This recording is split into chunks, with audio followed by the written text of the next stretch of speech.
Your Excellency, a few years ago, I had the distinct privilege of visiting your northern neighbor in Uganda. And one thing that struck me, I think, most deeply about my time there was as I entered every town and village, folks would come out walking, singing, celebrating, saying, "You're welcome, you're welcome, you're welcome." And in the United States, you know, "you're welcome" is something we say once we've received something. Say, "Thank you, you're welcome. Thank you, you're welcome." And it struck me that my new friends had really gotten this term and this phrase right. As we walk up, as we meet new friends, we want to receive them and let them know they are welcome. And Your Excellency, we want you to know, as Charlotteans, as citizens of the United States, you are welcome here.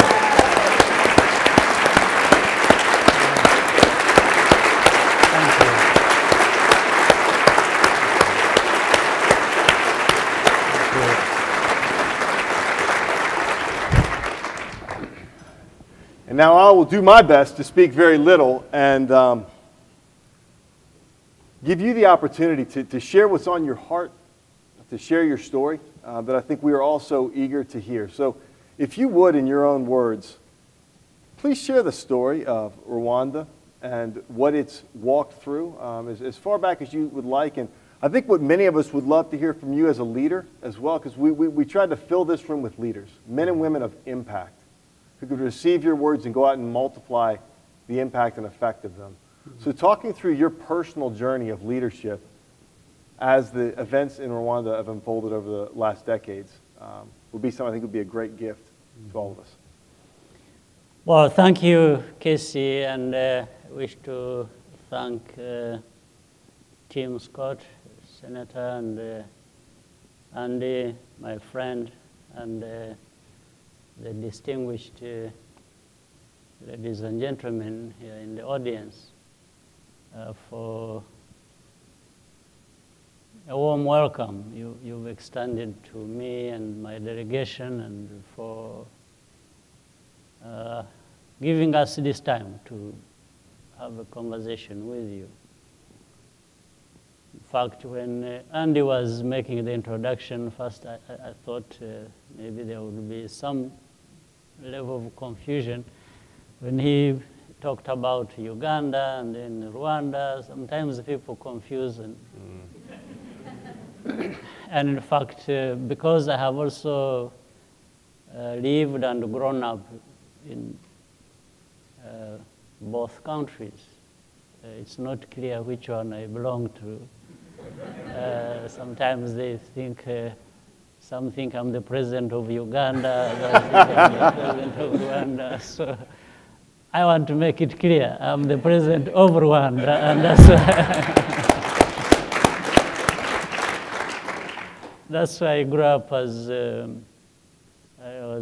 my family went into exile when I was 4 years old. That's why I grew up in a refugee camp for over 20 years. Like many other Rwandans, there were many in Uganda, others who grew up in Burundi, in DRC now, which was Zaire then, others Tanzania, the whole of the East African region, and quite a number of others in Europe or United States. So my story, or the story of Rwanda, in a sense, mirrors many other stories on our African continent. But there are also differences. So as I grew up as a child, similar story like Andy told, going to school barefoot, crossing rivers without knowing how to swim, a similar story. Maybe the difference, I've learned to swim after time. He hasn't yet. But the same story, pretty much the same story. So when we grew up, and the many other young people, we thought about why were we refugees? Why were we stateless? why would anyone or anyone's family live in a refugee camp almost forever, like mine and many other families did? So therefore, as we grew up, the question became clearer and clearer that there were issues to resolve that made us stateless. And the issues to resolve started with back where we came from, and that was my country, Rwanda. So that's how, when I try to cut the long story short, that's how we got involved in the liberation struggles. For me, two, one in Uganda, another in my own country, Rwanda. In Uganda, there was a liberation struggle that we participated in when I was very young. And then that's how I got to have what it took to be able to participate in the liberation of my own country, Rwanda.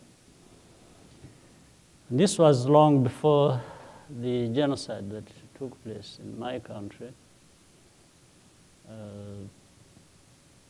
We saw 4 years of a liberation struggle, armed struggle in my country, and then followed by the total destruction of the country, where over 1 million people lost their lives, and most of those are our parents, our relatives, our friends, every family in Rwanda was affected, in fact, by this, one way or the other. You either had members of the family that became victims, or you had members of the family that were perpetrators. Yeah. So there is not a family in Rwanda that did not lose one way or the other. So 1 million people 1 million were sure. killed. Yes. And how many, what's the total population? Currently, we have 12 million. 12 million people in the country. But at that time, it was about maybe 8. Wow. 15% of the population yes, lost to genocide. Right. So here, this is, all these tragedies in a way shape people. And the kind of experiences also contribute to people either doing better,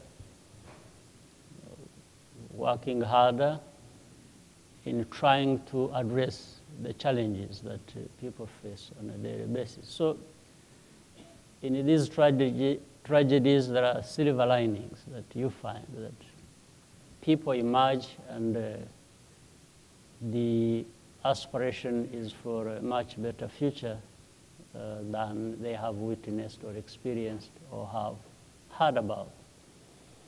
And that's how I was saying the story of Rwanda mirrors many other stories of the African continent, where many countries experience poverty, disease, conflict, hunger. But at the same time, we've seen transformation take place, where countries are now developing, and there is prosperity coming in. There is peace, there is security, there is entrepreneurship, young people. In my country, 71% of our population are under 30 years old. Wow. Yes, 71%. Wow. 71% under 30. Yes. Wow. But that is similar to other parts of the continent. Yeah. It's so close to that. It's about that. It's either between 60 and 70%.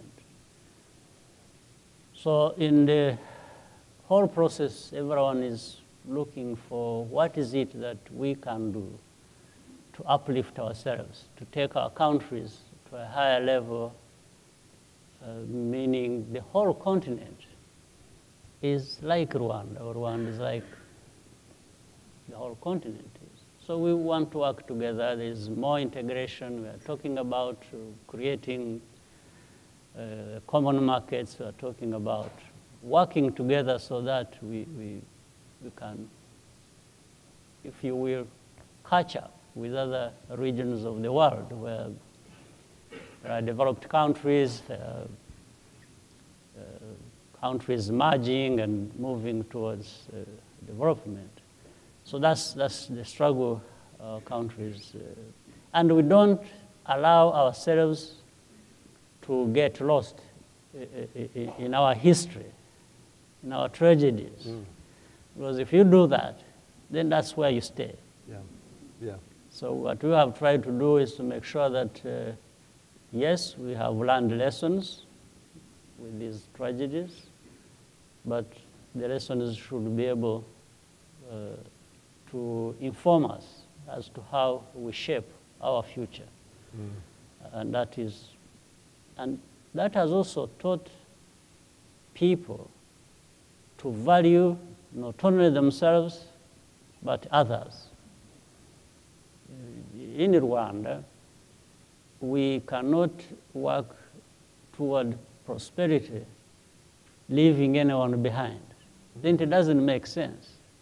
So the conversation is, how do we invest in our people? How do we make sure that everyone moves along with us forward?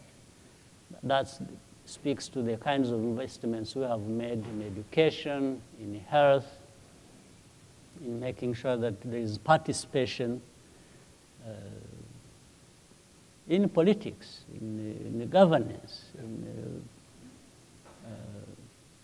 this civic duty that we owe ourselves, which Senator Tim Scott talked about, the civic duty of every individual of our country, and then together collectively being able to move our country forward. In fact, that's how reconciliation comes about. I said we don't need to get lost in our past, but rather look forward. So we try to bring all the sectors of our society together to speak with one another, to find value in each other, to be able to move together forward. And I think there has been good progress, which is the real foundation of the future we want to shape. Yeah. I think that'd be something that we would love to even hear more about, because oftentimes, Senator Scott alluded to in our own nation, we look at a lot of problems, we look at a lot of divisions, we see, we like to point fingers too, right? Yes. I'm in the private sector, I like to point fingers at the public sector. Hey, it's the politicians. The politicians say, hey, it's the business owners go, hey, it's the church. We say, hey, it's the education sector. I know you've had three tenets: unity, accountability, and a big vision that have served to really unite the nation and bring. I wonder if you could talk to us some about how it is you've made the opportunity that folks are living into greater than the opposition they have to working with one another. You know, I also let you know that in many cases when we have talked about unity and working together and bringing everybody to, some people have misunderstood us, and we've been greatly criticized for it, because the idea here is the people question and say, how do you bring everyone together? Yeah. It's like people must be different, yes, and must behave differently in any way they want. And you don't know how Americans are. It's different. Yeah. Well, at least I know our own history, and we've drawn lessons from that. And we've been explaining that I think there is, when you know the theory and then want or have experienced real life, you need to bring practical things together with the theories that people know. And living a life is not like a textbook story. It can be messy in Rwanda as well. Yeah, absolutely. Yeah. So therefore, we're saying, like the message of reconciliation was people can be different. They can express themselves differently. But if you want to use the difference to harm the other, then there is a problem. There has to be an environment, there has to be a situation that does not allow this. Because you are different from me doesn't mean that you have to be against me or I have to be against you. We have to work together because in the end we are one nation. So with this background of where some people became victims, others killed, and whatever went on in between, we were saying, you be whatever you want to be. Identify yourself with what you want to identify yourself. But if it goes to the level where you can kill somebody because they are different from you, this is not acceptable. So we had to find this line, this dividing line, and make sure that we live by it. And it's not easy. It's not easy every time, because when you were trying reconciliation, there were also people saying, no, but we need justice. So bringing together reconciliation and justice is probably the most difficult thing. Yeah. But in any case, we will still go ahead and tell the victims who want justice and say, look, bear with us. You are actually the people to ask something from. We can only ask from you reconciliation, forgive. Yes. All of us don't have to forget, but you can forgive. But the other, there is not much to ask from them. If you were a perpetrator, if you killed, what do we ask from you? If you're a perpetrator of a crime, yes, you have nothing to give your victim. No, you have nothing to give. What do we ask from you? But that victim has forgiveness to give. Can forgive. And that forgiving is powerful, and it allows a movement forward. So we therefore had to create this balance all the time and keep narrowing the differences and finding the higher value of what we have to live for, and say, why don't we rally towards that? Maintain we are different anyway, even if we didn't want to be, we are, but you can also decide how you live within and with your differences. So that commonly you benefit from that. And that's the complexity of the situation you have had to manage. And as I said, when we say unity coming together, it's like people don't understand it. They say, why do you want unity? Why don't you let people become different from each other? And you say, fine, people can be different from each other. They can express their differences, if you will. But at the same time, we can't allow a certain line to be crossed. Right. Because if you cross it, then you go to the tragedy we had in Rwanda. We can maintain unity of purpose. Absolutely. Right. While having differences of approach. So therefore, that's how we came to talking about unity.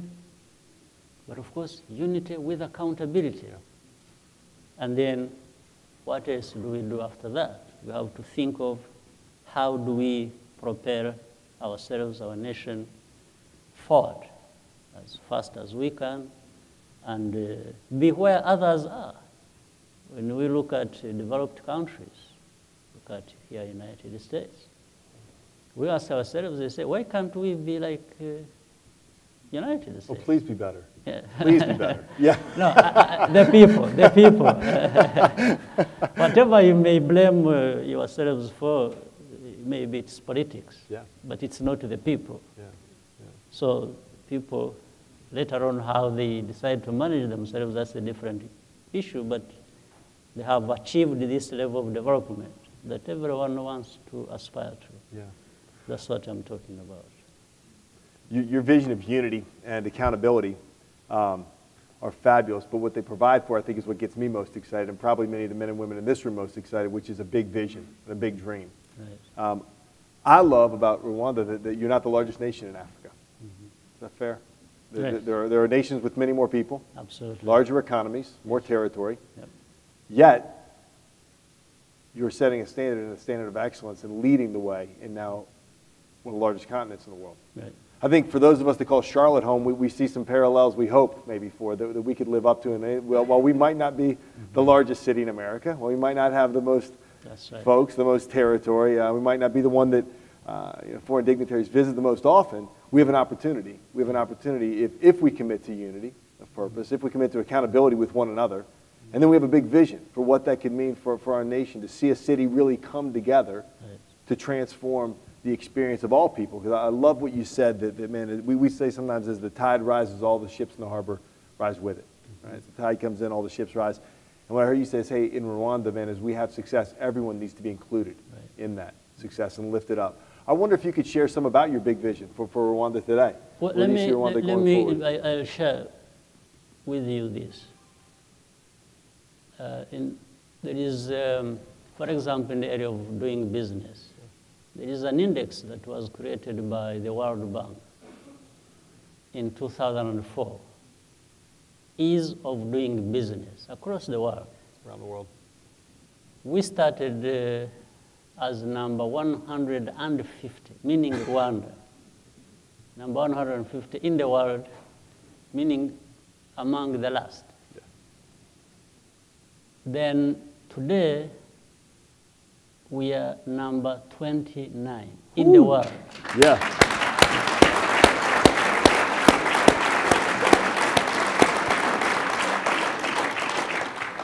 Number 2 in Africa. Wow.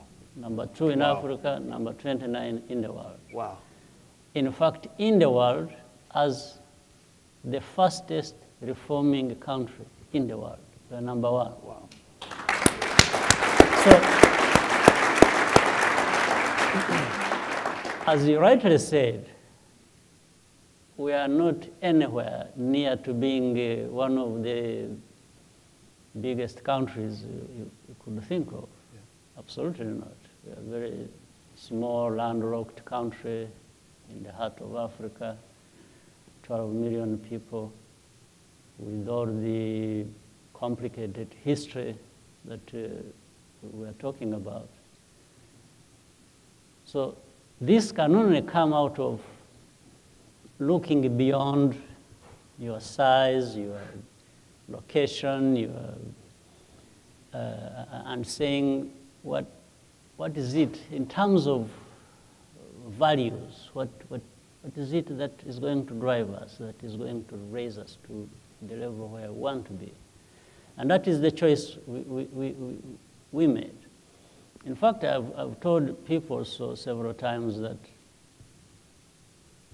in our complicated history and geography and everything, and politics, the only way we have succeeded in this, as shown by the progress we made, for example, in the index of doing business, we said we have to make choices, even difficult choices, about what we want to do and want to achieve and where we want to be. We don't follow rules. We follow choices. There is no rule book for us. You know, there is a tendency that the world has a rule book. Everyone reads from and say, we are going to do like this. No, we say, no.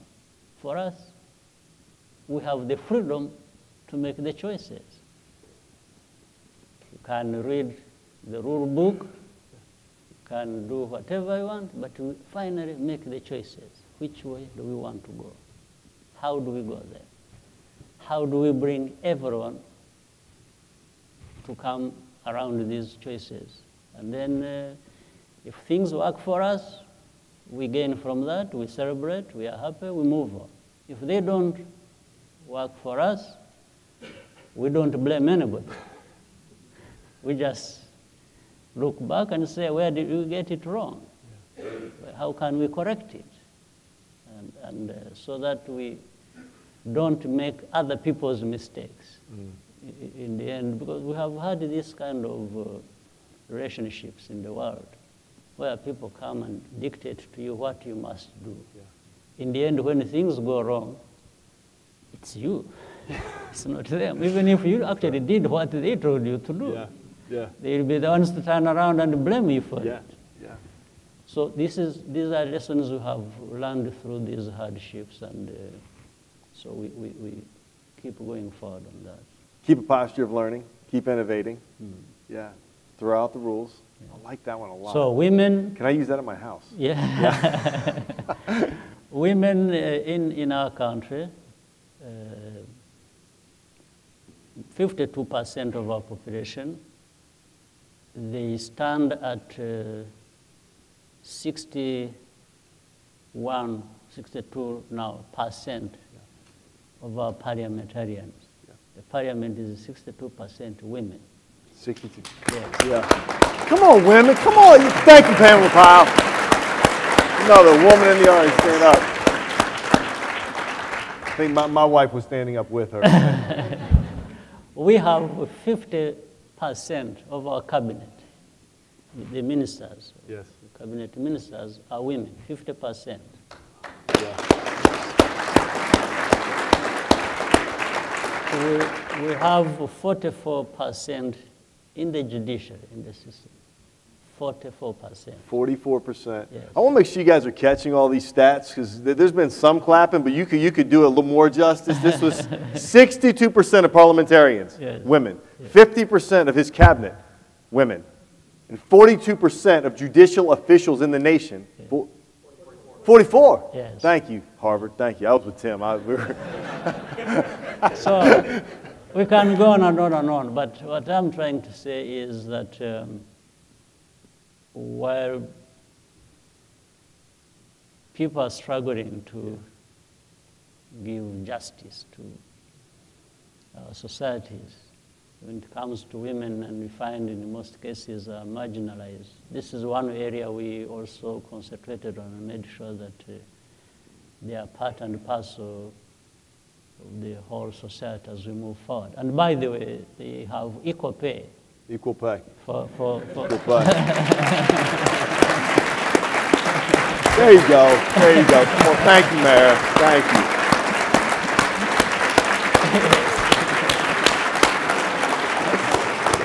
Beautiful. Beautiful. No, isn't this fun, making new friends? I mean, isn't this fun? Is this not fun? If you're not enjoying getting to hear stories from around the world, being encouraged by other nations, other great leaders that are, I mean, I will bet that you walked into this room and you've already taken some things away that you had no idea about, you didn't know about, man. Just the gift of this time together has been fantastic. So in our small place, in a place many people don't know, maybe here in Charlotte, people know Rwanda, but if you went to some other place, you just say, where is that, or what is that? Not too many. I think we're gifted to sit with, the man that Forbes made the most influential leader in Africa. Mm-hmm. So just appreciate the gift that we're receiving during this time and the great, hard, pioneering work that you and the people of Rwanda have done for 30 years. And it's I think, a beacon of light to us. It's a place of hope for us and a lot to learn. We have children enrollment rate of the first 12 years of education is 90%. So I'm sorry, say it one more time. 90% of the 12 years okay. primary and secondary education. 90% graduation. 90% wow. enrollment rate. Could we talk about that one for just a moment? Because I've read some of what you've said about the power of education. Yes. The power of education. And the power of education to transform poverty and to give children opportunity. I could first give you more. We have 87% of our population has health insurance coverage. Wow. Wow. 87%. 87% yes. population. Yes. Now, we were talking about thinking or dreaming big and doing different things. We talked about the power of technology, of innovation, and investing in human capital. We also, for example, in our health system, we are able to distribute medicines, especially vital medicines, to rural areas. and vaccines or blood samples required by drones. We use drones to deliver to the remotest. So wow. what would have taken 6 hours drive, Yeah. 6 hours, 3 hours, and so the drone would take about maybe for the 6 hours, 30 minutes. Wow. Yes. Wow. A 30-minute drone So this flight. has, yes, it has. So there are many of these things which we've been trying to put together despite our history and everything. We are really driven to leave this past far behind us without forgetting it, but wanting to move as fast forward as we can. And I So think, we can talk about education. You wanted to yeah, I talk want to hear about education, but I'd love to just hammer that point you made of said without forgetting, Yeah. without forgetting, and without forgetting what we've come from, because in many ways, the stories I've heard from pastors and friends who have come and shared some of the stories of reconciliation and the rebuilding work of Rwanda were anchored actually in the pain. They were anchored in an understanding of what can happen if racism and classism are allowed to persist. And then the devastating results that those things can lead to, and then an even more redoubled commitment to seeing those things put aside, to seeing forgiveness happen in society. And so in many ways, I think you'd never want to forget, right? That incredible lessons that you all learned. And we have seen this permeate throughout the levels of society. Even ordinary people in their rural settings understand this message. And we've been talking to one another about this message. And, it seems everyone gets it. Yeah. And it is also has become a driver of what we are trying to do and achieve for ourselves. So I have a selfish question. I get to be up here, so I get one, and we're going to allow some folks, I think, to ask some other questions if we have time for that. Andy, a couple questions. But mine is around education. It's something I've been passionate about.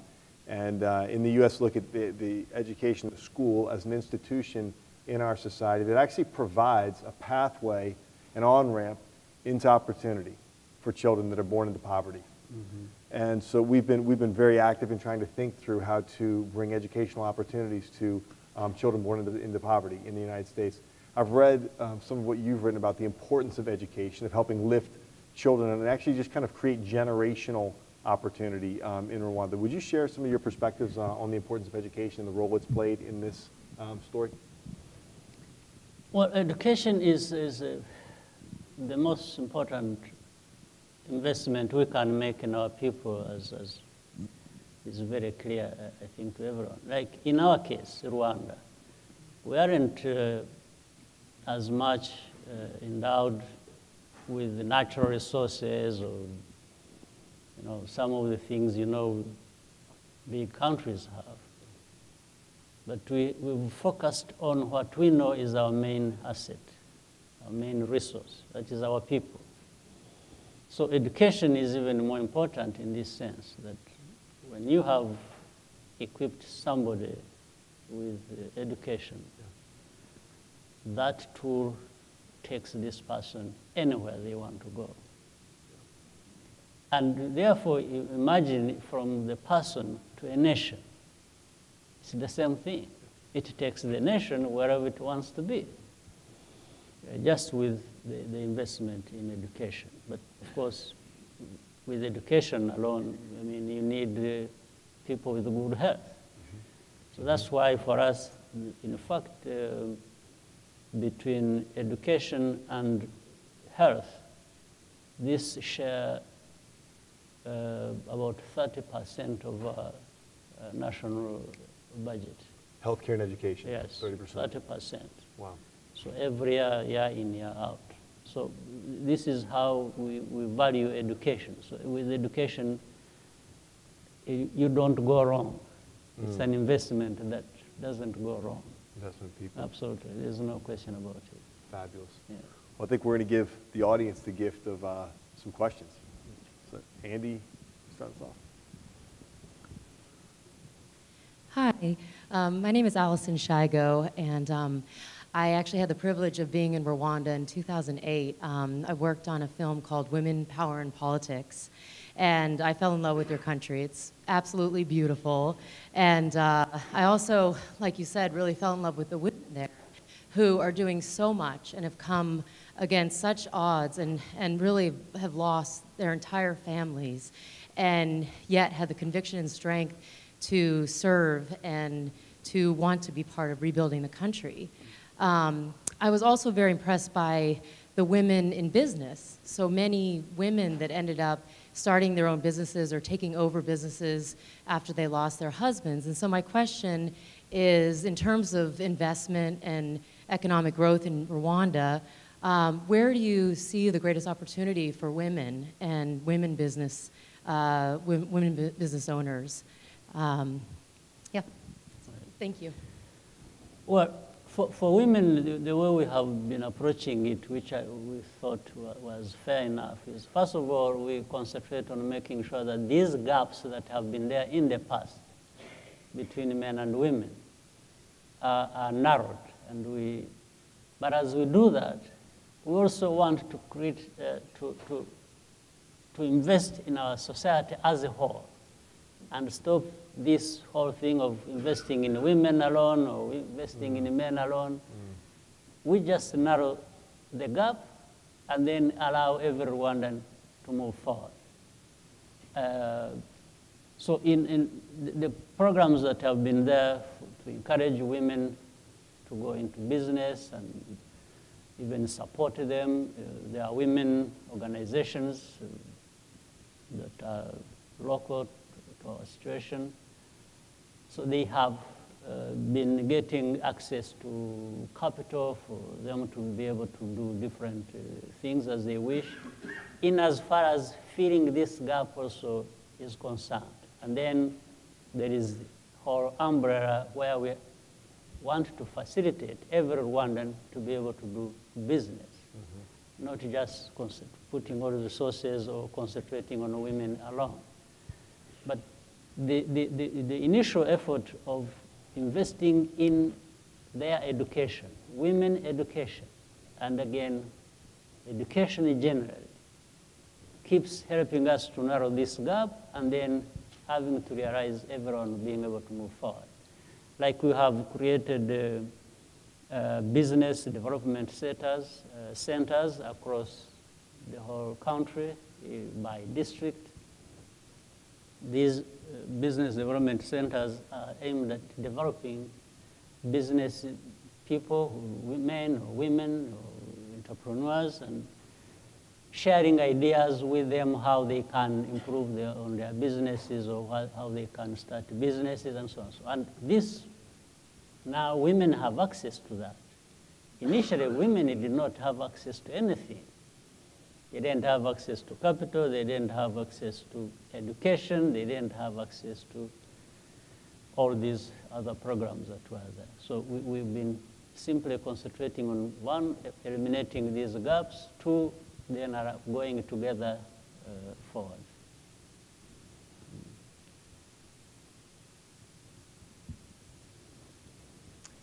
Mr. President, we're really glad to have you here. I'm Jennifer Roberts. I was the mayor of Charlotte until 2 years ago. And we are so grateful to be able to learn from each other. I'm very interested in your emphasis on education. And specifically would love to hear more about how you are working with technology. Because one of the challenges we have here is that we have 20,000 households in our public school system where the children have no computer at home and no internet access. And that digital divide is exacerbating the income gap and the wealth gap with the rich and the poor, with minority students, et cetera. And I know that Africa has struggled with infrastructure and technology, so I'd love to hear more about how you've confronted that issue. Thank you. I think that's a good question. We have also identified technology as indispensable enabler in all of these things, whether education or health, as we are talking about. So what we did, we have invested in infrastructure that will support technologies.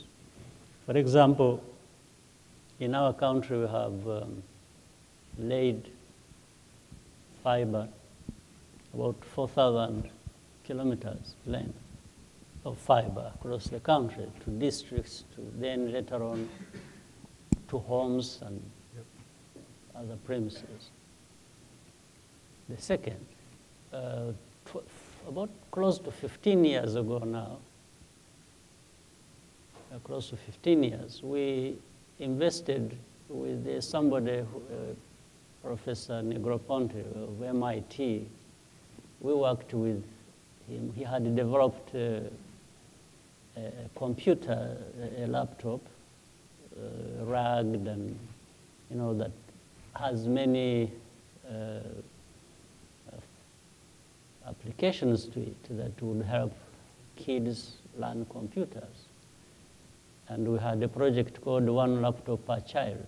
So our ambition was to have every child, school-going child, with a laptop in his hands or her hands. We had 2.3, we have roughly now 2.3 million children going for primary school and lower secondary school. So under this arrangement, we had wanted everyone to have a computer in their hands, but we could only afford something like 600,000 in such a short time because we had to pay for it ourselves, the government. So what we did anyway, we converted it to a situation where now kids would share computers, so that maybe one computer per every 6 children. And that means on Monday, one child will go with the computer, Tuesday they go home with the computer, third another one, on Wednesday, and so on, so that it rotates, so that every kid has hands on the computer at least once every week, because they have their turns and so on, as we increase the numbers so that everyone can. But what we found out was that kids with computers in their hands, apart from what they are taught at school, they are able to teach themselves so much. In fact, one time they come to school ahead of their teachers sometimes. In fact, there's a very interesting story around this. When we had just brought in computers, they put them in the stores, and then they had to take teachers for training and so on and so forth. But the kids said, no, but why don't you give us computers while you're still training the... So we told the schools to allow kids to go home with their computers, first time. Breaking rules. Yes, but when the teachers were undergoing training for 3 weeks, by the time they came back, the kids were ahead of them. Wow. So they were able to, so that is how we are only limited in a way by, not having always sufficient means, but we already have a good measure of what technology does and what kids, young people are able to do once they are given this opportunity.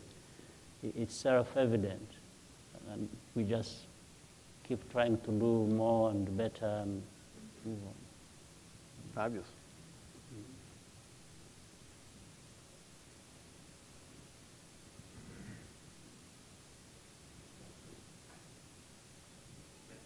Hello, I'm Tamara Park, and in 2009, I did a television series where I trekked through Africa and what the West could learn from Africa. And when I got to Rwanda, I was so struck by your spirit of innovation. So just building on your question, I was wondering, was that a united vision to bring the country together through innovation? It seemed like that was contagious when I was there in 2009. Well, thank you. The ideas come from different people or different parts of society, but quickly identified as something that is useful to the nation. So we run around it and carry out mobilization. And especially we are helped by demonstration of some of the successes or progress that are made in the course of doing what has been chosen to be done. So that's why, so in Rwanda, that's why I said there is a silver lining in one sense. On one hand, in our history, a country torn apart, so divided, and so on. Now, today is another extreme. People rallying together, coming together around everything that has been identified as something that can, improve their lives and take them forward. For people to come around what has been identified as working and productive for us, I don't think it happens anywhere else at a faster rate. Yes. But I tend to connect the two. It's one extreme leading to another extreme. Yes, it's like people want to leave this extreme division and hate and the misery that came with it and death and so on. It's like they are so eager to leave this behind to something that can now restore some sense of sanity, if you will, and being together and doing things that should have been in place in the first place. Okay, we have time for one more. Thank you very much. And thank you very much, President Kagame, for your track record in Africa, particularly looking at the journey from where Rwanda was and where it is today. I have a couple of questions. You mentioned the importance of education. First of all, I just want to hear from you. I know you have a great mind. Who is an educated person, right? From your perspective, who is an educated person? And the next question is, this year in the United States, in August, particularly the 19th, it will be 400 years since the first enslaved Africans. Since? 400 years since the first enslaved Africans Yes. arrived in English America. And it is a historic moment, an opportunity for real reconciliation within the United States across race, class, and the like. Beyond the first question of who is an educated person, would you consider bringing your lesson from the pilot of Rwanda, deep in the heart of Africa, to help and bring about reconciliation in the United States? Thank you.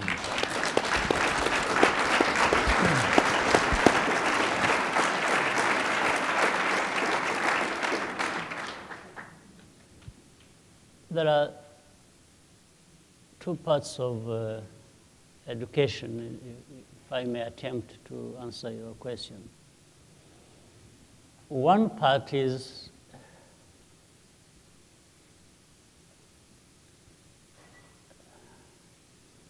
with the modern societies. You learn to read, to write. It's languages, it's science, it's technology, it's all kinds of things that as things have evolved in our world, there is that process they call learning, education, and so on. You learn a language that you did not speak, somebody else's. That is, or even start with learning your own. Because when people are born and growing up, they don't know even their own languages. They learn their own languages. And others. Then you learn mathematics. You learn all kinds of disciplines. So that's one part. It is almost taken for granted that people who want to, as they grow up, as they develop, you learn these things. Now, education per se has another nuance in addition to that. Education or learning, maybe I can combine both of them. An educated person is therefore, you've got this knowledge. What do you use it? How do you use it? What do you use it for? Yes. What in solving a problem, your own or society's problem.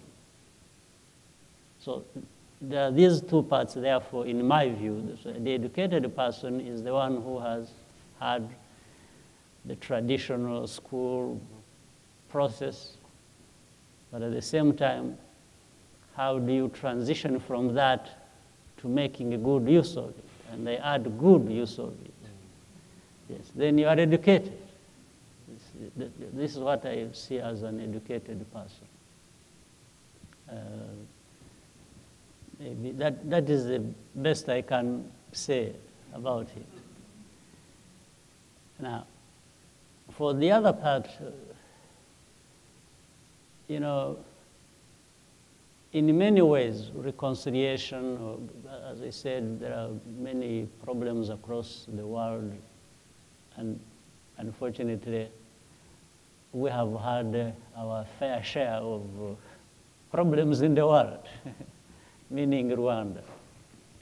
We've learned from that. We have tried to change things in our own country to address what the problem was. There are other problems in other parts of the world, and the people there struggle to address their own problems. I would wish to say that I can't pretend, or Rwanda wouldn't or shouldn't pretend to say, because the only thing that comes from Rwanda is if we have overcome some of these extreme cases of, you know, problems, it should give hope to anyone else that they can overcome their own problems. That's the only thing I can say, but I don't think we have lessons we can take to other people and say, if you do this, that will solve your problem. I don't think, so people with those problems have to make these hard choices I started with when I was talking about that, and decide which way to go with addressing the challenges before them. Well, if they want to make a reference to say, look, Rwanda did it, and they were at the lowest level of any nation in their lifetime. But they have risen out of that and are here. It's like the main thing is, if Rwanda has done it, what reasons do we have not to try and overcome these challenges ourselves? Yes, that is the only thing I can't tell people that, you know, because we did this and have made this progress, you should do the same. I think what I appreciate what I heard in the question was one, hey, what is an educated man? And what I heard you say was an educated man who's received knowledge, he's received teaching, he's received training. The question, though, if that educated man or woman becomes effective is what they do with it. Yes. What they do with the investment they've received. Right? And similarly, I think today, you know, we've received some instruction. We've received an example. We've received a story of a nation that's gone about the hard work of reconciliation.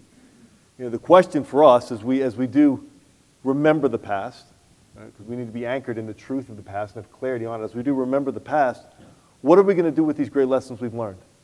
Right? What are we going to do? How are we going to put these to action?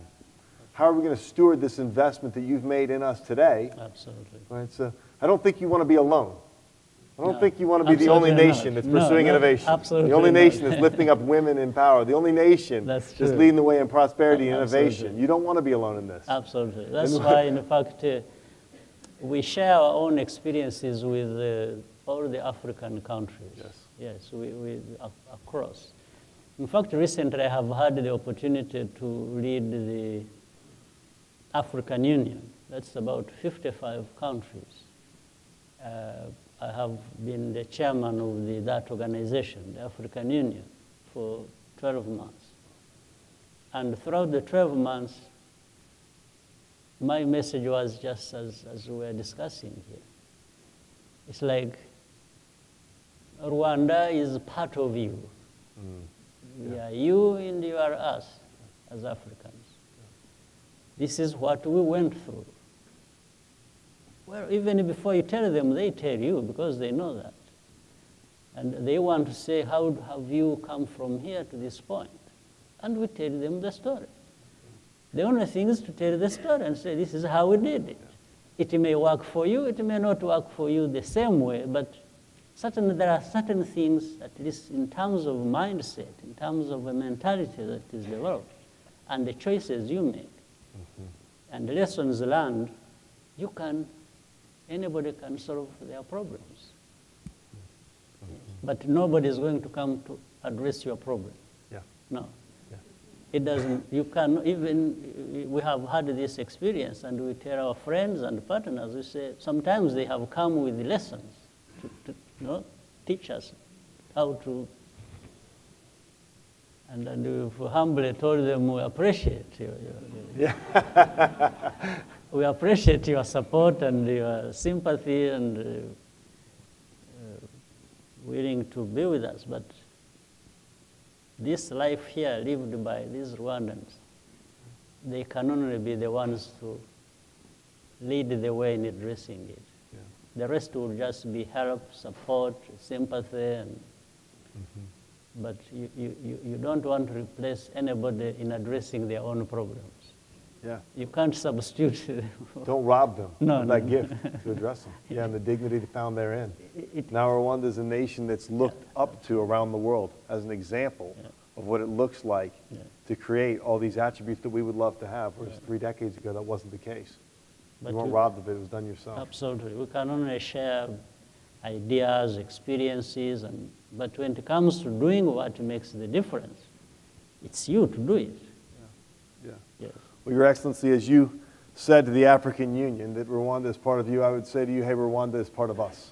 Part of us. We're part of a global, right, a global people group. And I thank you, brother, for coming and sharing your story that has benefited us so greatly. And my challenge, I think, to all of us, our challenge here today is to take and receive these teachings we've had. Take and receive the hard lessons that Rwanda has learned and has modeled for all of us. Take this picture of hope, this picture of transformation, this picture of what can be, and move forward together in unity, in accountability, and with a big vision, with a big vision of what we could collectively do together. Somewhat a nation, Africa needing a vision. I think our nation needs a vision. Our nation needs a vision of a city that rises up, that comes together, that looks pragmatically at problems, not from political ideologies, but really from a solutions learning-based orientation. Big countries need even a bigger vision.